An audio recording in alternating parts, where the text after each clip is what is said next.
All right, what's up, guys? Welcome back. I am back. It's been a while. I hope you guys are doing awesome. Welcome to the Player vs. Life podcast. This one is a kind of sentimental and personal one to me because in some ways I've realized that I've paid too much attention to the quote-unquote successful people in our lives. The people who are in the spotlight, the influencers and so. I think I've almost forgotten, and in some level a lot of us have forgotten to celebrate the day-to-day heroes in our lives. Our parents, our brothers, our sisters, our friends. I think there's some really cool, interesting, and inspiring things happening here that we can all learn from each other. This is a conversation I had with my best friend's father. I really just wanted to understand what was his experience like to raise 5 children, send them all to college, and how does he feel now that they're all grown and out and about in their own life? How did he manage to teach them how to play the game of life? How do you teach anybody how to do that? Please welcome my next guest. He is a real estate agent, high school teacher, and of course, as I already mentioned, my best friend's father. Please welcome Craig Fallico.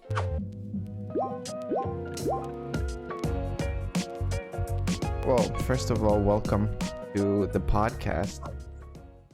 It's interesting to me to talk to somebody like you.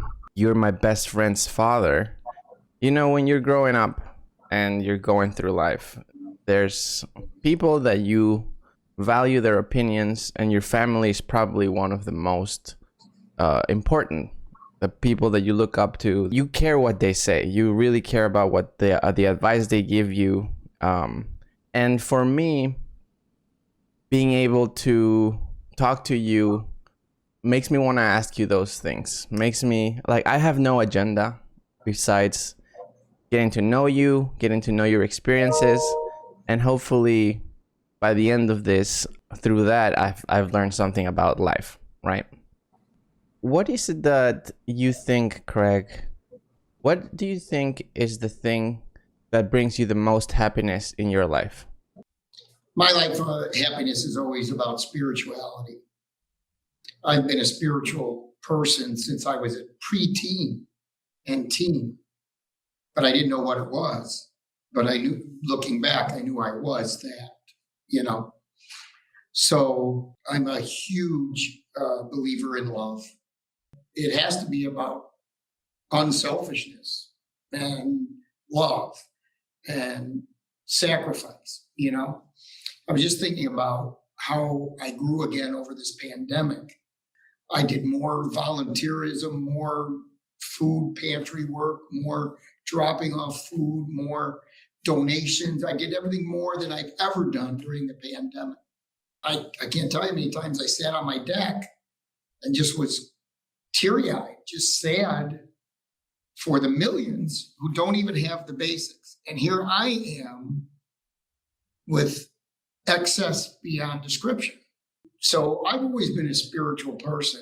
That's what led me to my wife, who I met in 1979, was we were both doing service type work. I was coaching little kids, and she was running a park district program for little kids. And that's how we met, you know? So we met through our desire to just be with people and, you know, live a life of love and unselfishness, you know. Can't tell you what we made. I'm sure it was $4 an hour or whatever it was, or whatever ridiculous amount it was. It wasn't the point, you know.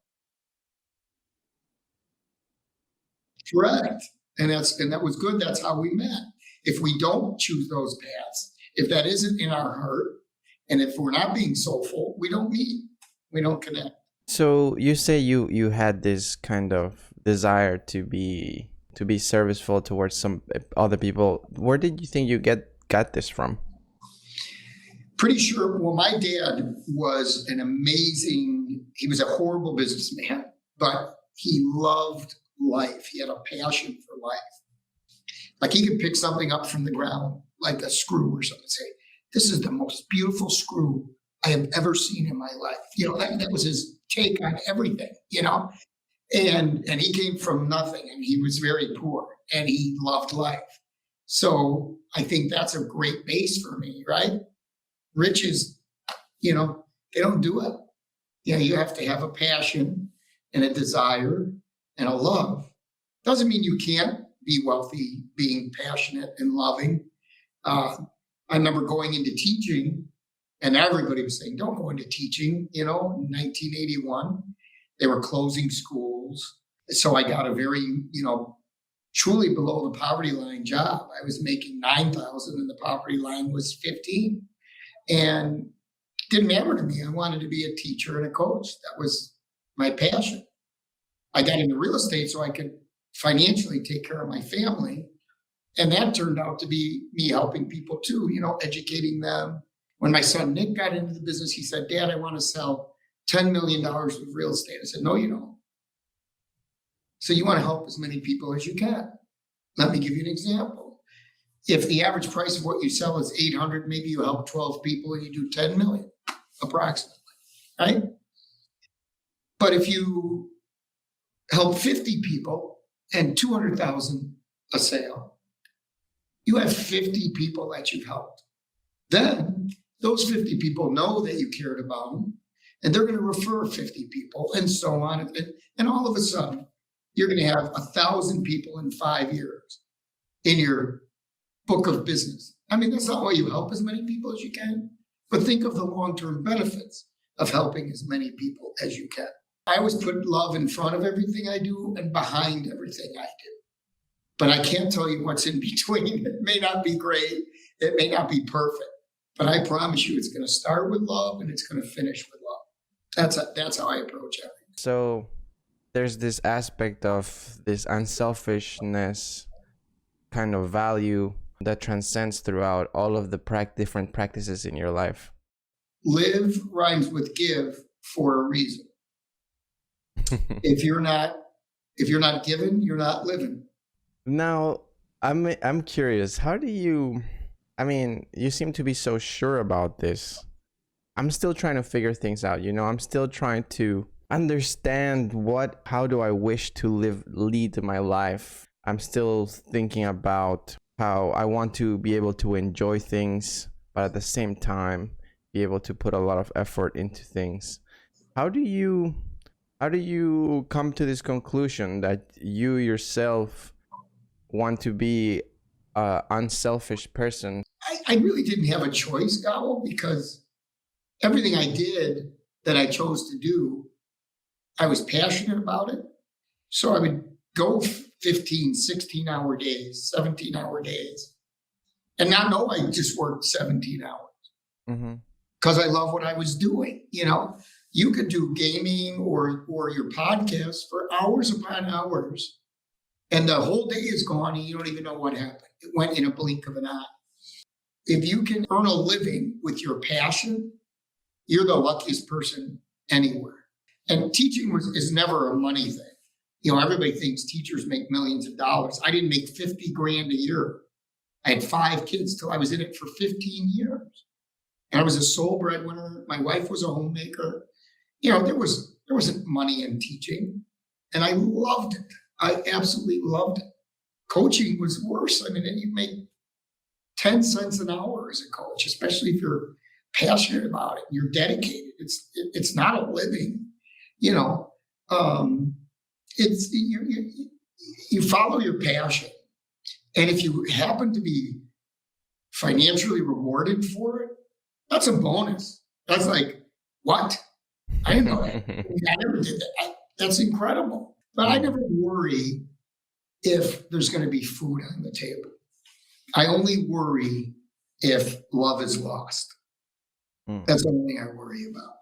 So my wife, when 2007 and 8 hit, that was an economic crash.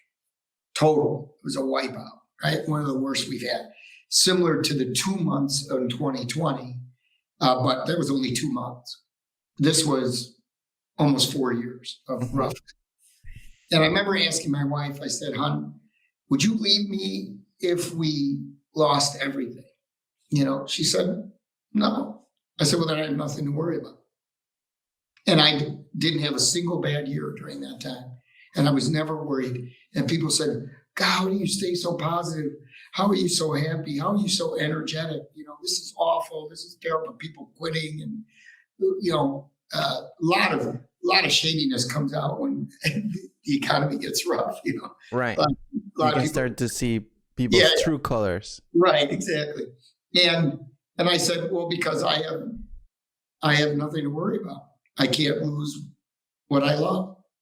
I mean, my comment would be that it seems that you have very clearly defined what rich means to you, because I think that a lot of people, especially you grow up in a world where it's consumerist driven, we tend to give a ton of value to money, but there's so many other resources. Just having, social friendships, or like you're saying, love, it's also something that is part of it's going to be something that you're going to need throughout your life, that is not just money. I think you have very clearly defined that love, friendship, relationships kind of supersede this money aspect. Would I be correct in saying that? You are correct. We all are always growing. Like you said, I'm still trying to figure it out. So am I. I'm still trying to figure it out, But my saying is, there's a million ways to make money. There's only one way to live, and that's soulfully.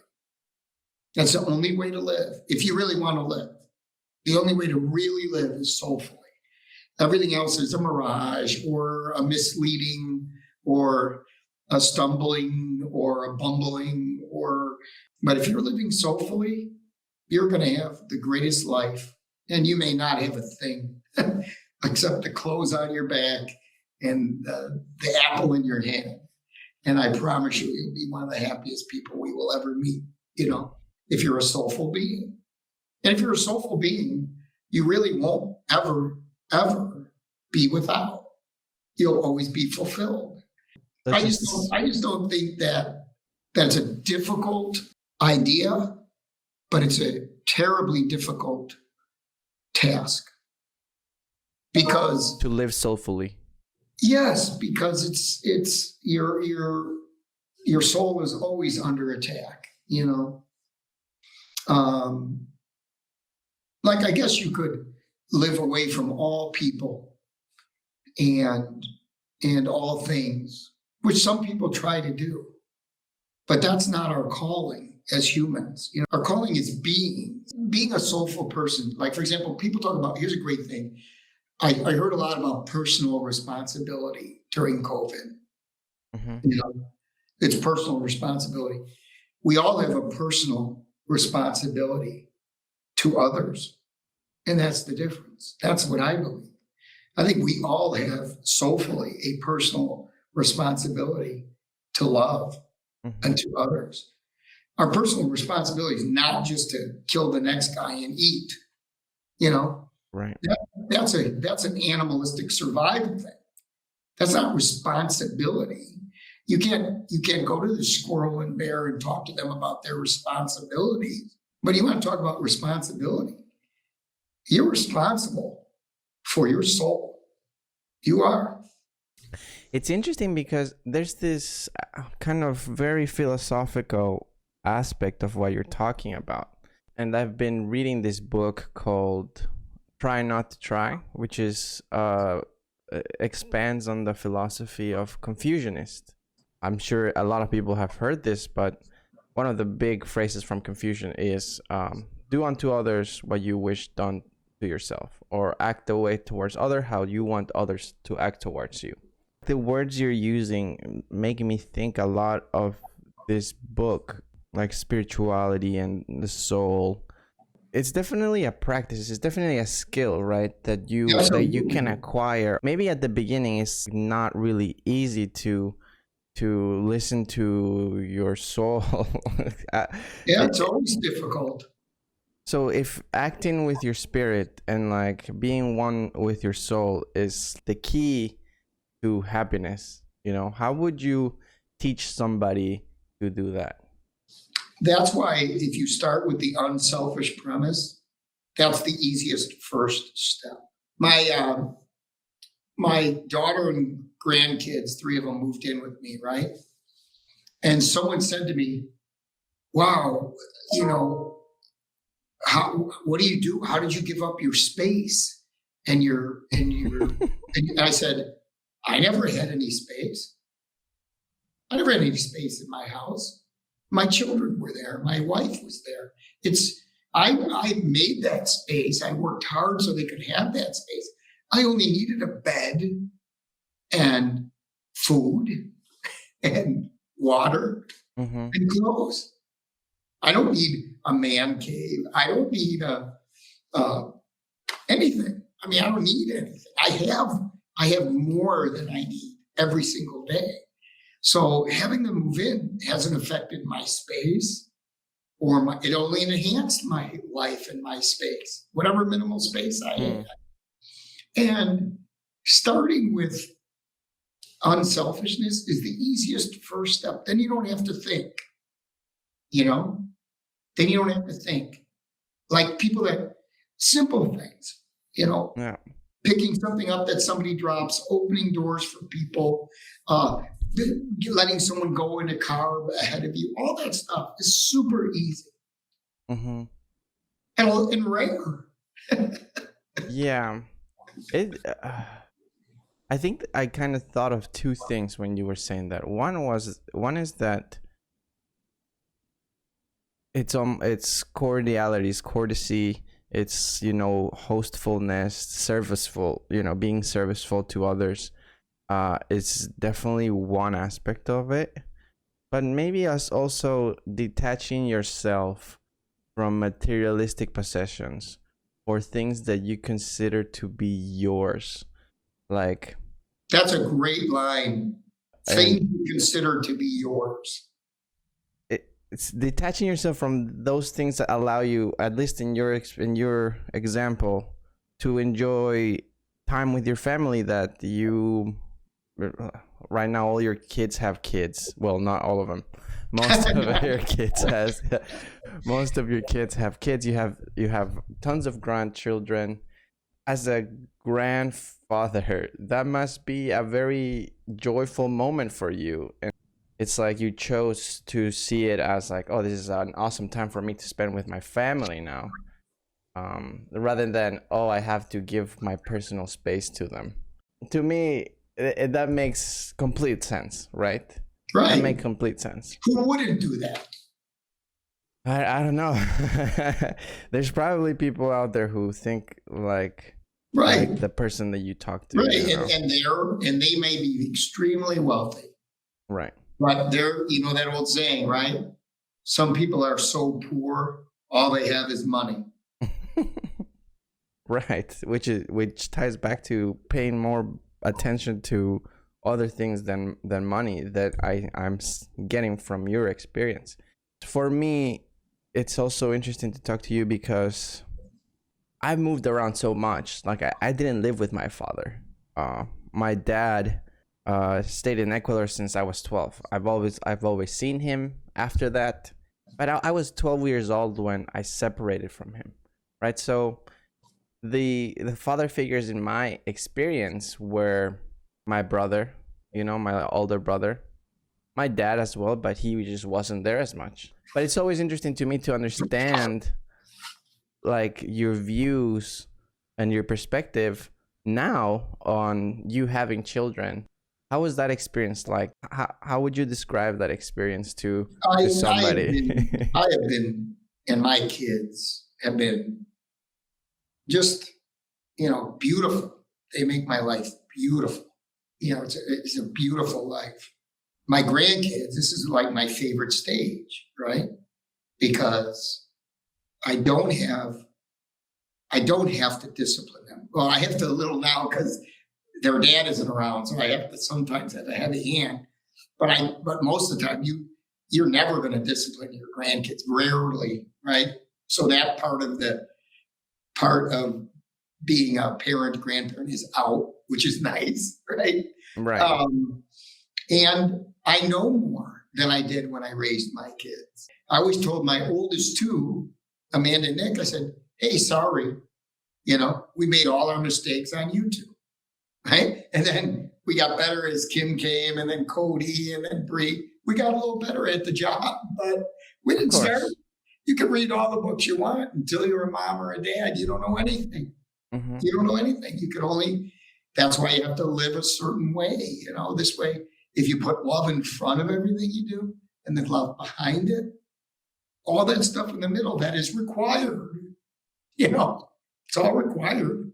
The discipline, the lessons, the grind, the hard work, the different things. That's all part of life. No one gets to go without that stuff either, So with my grandkids, I don't have as much stuff in the middle. So there's way more. It's almost all love, right? It's all the love in the front, all the love in behind, and very little in the middle with grandkids. Whereas with kids, there's a big chunk in the middle, Right. But I don't think my kids ever doubted that I loved them. I remember telling my oldest daughter, I'm using all of my strength, not to, everything. And so here, how do I reconnoiter? How do I put together on one side a love where I would give my life for that person? And on the other side, I want to take that life. How do you put you're so mad, look at those two feelings, right? You're so angry. And yet you have this, I will give my life for my children, right? And here I am ready to, right?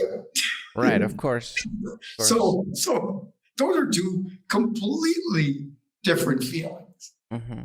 but you have them happening at the same time, It must be so hard because there's also a point where you gotta let go, right? I can't discipline you anymore. You have to learn for yourself, and then you see him or her make all of these stupid mistakes that you're like, I told you so. So how do you let go? How do you, you're 18. I've taught you everything that I could teach you. If they were being financed by me, I still had some say, right?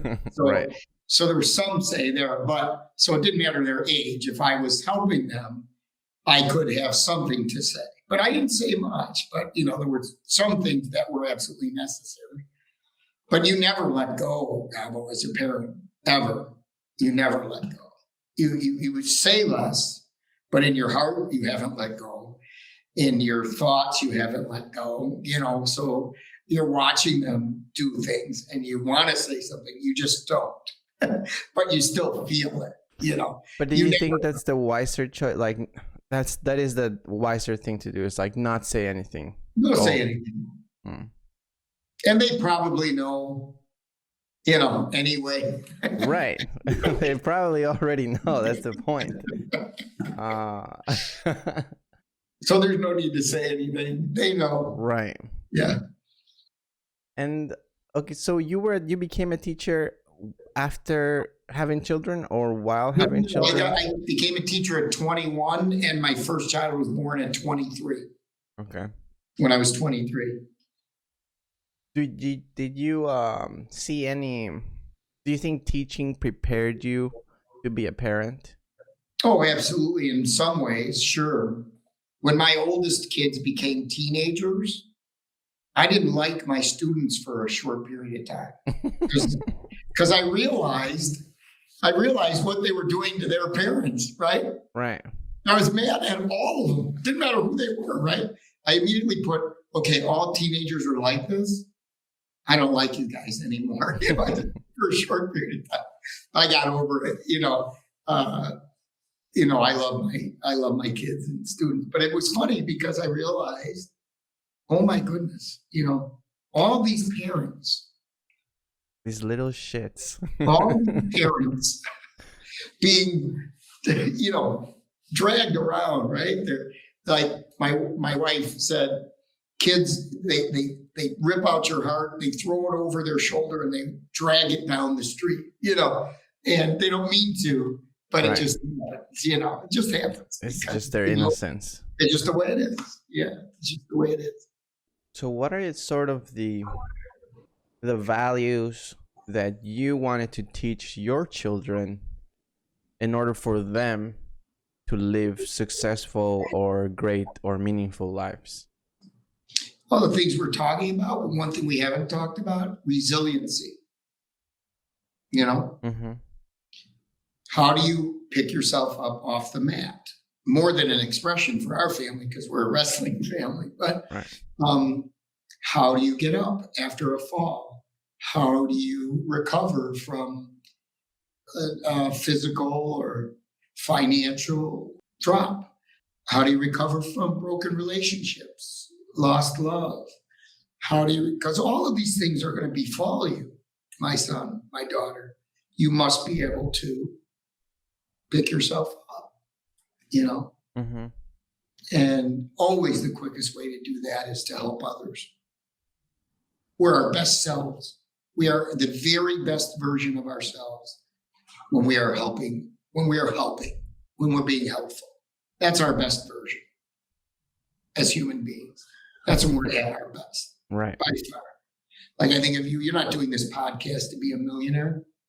You're doing this podcast because you think you can give something to people. You hope that everybody that watches it or listens to it gets something positive from what you're doing. Mm-hmm. Helpful, right? Right. Yeah. Hopefully inspiration. That would be my hope. And that would be beautiful. That would be awesome. Even if you only helped one person with that, you would be a massive success. At least in my eyes. In the grand scheme of things, you would be a massive success. Mm-hmm. Not in the street success. Do you think the relationship with your kid should be a friendship? Or do you think nowadays is more like this, right? Yeah, it is because they're older. Oh, now as in like now at this age. Okay. Pre-teens or teens, no way. It was definitely the enemy. Definitely. And what do you think? Why do you think this is? Like, why do you think you needed to be the enemy when they were younger? It's not so much the enemy, but I was the disciplinarian and my wife was not. Mm-hmm. So I had the heavy hand. So when the law had to be laid down, when the rules and regulations and the guidelines and the ropes and the rails had to be put up, I was the one who did all that. So, and I used to tell them all the time, my job is to keep you alive. That's my primary job. A great example is curfew. So my kids had 10:30 freshman, 11 o'clock sophomore, 11:30 junior, 12 o'clock senior, all of them. And all of them would fight me on the curfew, right? They want to stay out later, just natural, right? Mm-hmm. And I used to tell them, you can go out till 10, come home, and go out again after 2. And the reason is teenagers die between 10 and 2 on weekends. That's a stat. That's when you're most vulnerable. That's when it's most dangerous. So since my job is to keep you alive, you can go out till 10, come home, and go out again at 2. Well, they immediately said, well, that's not going to work. I said, well, okay. Well, then here's what we're going to do. 10:30, 11, 11:30, 12. So that's a great example. Mm-hmm. Is it unreasonable? It might have been, but my job was to keep them alive. Yes, I wanted them to have fun. Of course I did. What parent doesn't want their kid to have fun? Mm-hmm. There was no doubt about it. But I got far less sleep when they were teens than when they were infants. I see. You were worried about them. Of course. But to them, do you? Obviously, as a teenager growing up with a very strict father, I would assume you don't see it as love, right? Right. So how do you reconcile this idea that like you want to love your kid, but at the same time you have to be incredibly hard on them? I think that the reconciliation only comes after mistakes and learning, understanding. Nobody goes into it ready, prepared. Raising a child is the hardest thing you'll ever do. And I had 5. It's the hardest thing you'll ever do. Nothing compares to it because of the love. I love being with my kids. They like being with me a lot more now than they did when they were teens, of course. And we have a great time when we're together now. It's because all the effort was made. They knew I gave it all I had. They knew their mom gave it all she had. And that's all you can do. Love in front, love behind. Everything in the middle is messy. It's hard. While you were having children and teaching, you were trying to solve the problem as well of providing for your family, right? Mm-hmm. Part of how you did this is through getting into real estate. Were you ever worried that you were not gonna like real estate, like your life as a real estate agent? That's a great question, because I won't do anything I don't like. So if I would have done it for a month and not enjoyed it, I wouldn't have kept doing it. Because again, remember my philosophy, there's a million ways to make money. There's only one way to live. Mm-hmm. There are ways to make money that we don't even know about yet, because they're going on right now, and they're going to come out tomorrow or next month or next year, right? We're watching that happen. Okay. So I'm not worried about making a buck. But how do you get over the realistic, responsibilities that you actually do have to provide, right? Because if you're not doing it for the money, weren't you worried? Like, you're having kids now, and then all of a sudden it's like, oh, I have to start this new job. What if I don't like it? Or were you just always so confident in yourself that you were going to be able to provide a life regardless? So I went in for a loan. I think we had 4 kids at the time. I think Cody was a baby. And I went in for a loan, and we didn't have any money in the bank, like hundreds of dollars, not thousands. Okay, so here we are, 4 kids. And the guy's going over my file, and he says, well, what about your other account? I said, no, that's all we have. And he goes, well, what if something happens? And I said, what do you mean, what if something happens? Well, like, what if one of the kids gets sick or something? He said, well, then the least of my worries is going to be money. My primary worry is going to be for my child or my wife. And no money in the world will help them if they're sick. So what you're asking me, I turned it on him. I said, what are you going to do if your child or your wife gets sick like you're talking? And he was quiet, and he gave me the loan, because this isn't about money. This is about, will you trust that I will work hard and repay it? That's what it's about. Mm-hmm. It's not about money. I've always been confident that I could make enough money to feed my kids. Yeah. But were there times where you had nothing? Many times. Many. And my kids were happy. And my wife was happy. I want to hear the stories that when you tell around your family, they're like, oh my God, here Dad goes again. Well, there's a bunch of those. You want to know what's very interesting? How about all the stories I learned after they grew up of all the things they did, right? Right. I never heard any of this. Like, they're telling me, like Cody, I didn't know that he would sneak out his little skylight in his bedroom, which would only open this much, but he's no fat. So he would slither through there, right? And I always wondered what happened to that screen. I could never find the screen, ever. And I don't know what happened to it. He was going out at night after his curfew, out that skylight, his early climbing days, right? Down the roof, down the gutter, down the side of the house to go out with his girlfriend. I never knew that. Never knew that. Another time, Nick tells me about a police raid on a party they were at, and he was throwing kids over a fence so they could get away. So there's all kinds of things you hear, right? Right. All kinds. So we laugh about all the things. And did I do a lot of dumb things as a dad? Absolutely. How else are you going to learn?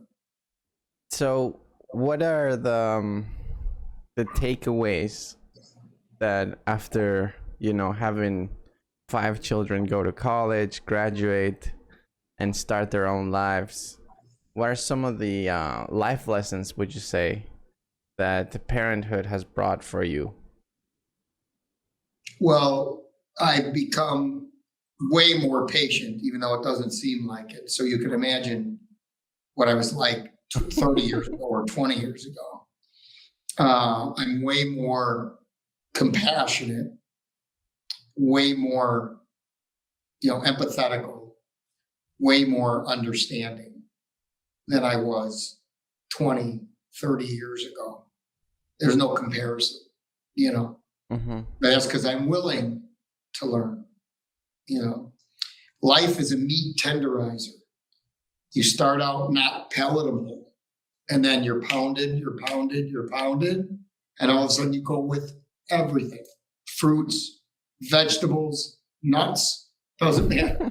It doesn't matter. You go with everything. I will say that I'm way more